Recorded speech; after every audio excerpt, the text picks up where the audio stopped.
ಹೊನ್ನಾವರ ರಾಷ್ಟ್ರೀಯ ಹೆದ್ದಾರಿಯಲ್ಲಿ ಶರಾವತಿ ಸೇತುವೆಯ ಮೇಲೆ ಮಂಗಳವಾರ ಬೆಳಗಿನ ಜಾವ ಕೆಎಸ್ಆರ್ಟಿಸಿ ಬಸ್ ಮತ್ತು ಬೈಕ್ ನಡುವೆ ಡಿಕ್ಕಿಯಾಗಿ 3 ಬೈಕ್ ಸವಾರರು ಮೃತಪಟ್ಟಿದ್ದಾರೆ. ಮಾವಿನಕುರ್ವಾದ ರಾಘವೇಂದ್ರ ಸೋಮಯ್ಯಗೌಡ, ಖರ್ವಾ ನಾಥಗೇರಿಯ ರಮೇಶ್ ರಾಮಚಂದ್ರ ನಾಯ್ಕ್ ಹಾಗೂ ಸಂಶಿ ಕುದ್ರಗಿಯ ಗೌರೀಶ್ ಮಂಜುನಾಥ್ ನಾಯ್ಕ್ ಮೃತಪಟ್ಟವರು.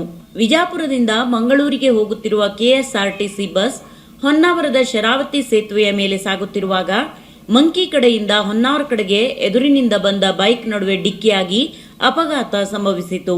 ಗಂಭೀರ ಗಾಯಗೊಂಡ ಬೈಕ್ ಸವಾರರಾದ ರಾಘವೇಂದ್ರ ಗೌಡ ಮತ್ತು ರಮೇಶ್ ನಾಯ್ಕ್ ಸ್ಥಳದಲ್ಲೇ ಮೃತಪಟ್ಟಿದ್ದು, ಗೌರೀಶ್ ನಾಯ್ಕ್ ಸರ್ಕಾರಿ ಆಸ್ಪತ್ರೆಯಲ್ಲಿ ಮೃತಪಟ್ಟಿದ್ದಾರೆ. ಮಾವಿನಕುರ್ವಾದ ಮಹೇಶ್ ಸೋಮಯ್ಯಗೌಡ ಹೊನ್ನಾವರ ಪೊಲೀಸ್ ಠಾಣೆಯಲ್ಲಿ ದೂರು ನೀಡಿದ್ದಾರೆ. ಬಸ್ ಚಾಲಕ ಬಸವನ ಬಾಗೇವಾಡಿ ತಾಲೂಕಿನ ಕರಬಂಟ್ವಾಳದ ವಸಂತ್ ಭೀಮಪ್ಪ ಚವ್ಹಾಣ್ ವಿರುದ್ಧ ಪ್ರಕರಣ ದಾಖಲಾಗಿದೆ.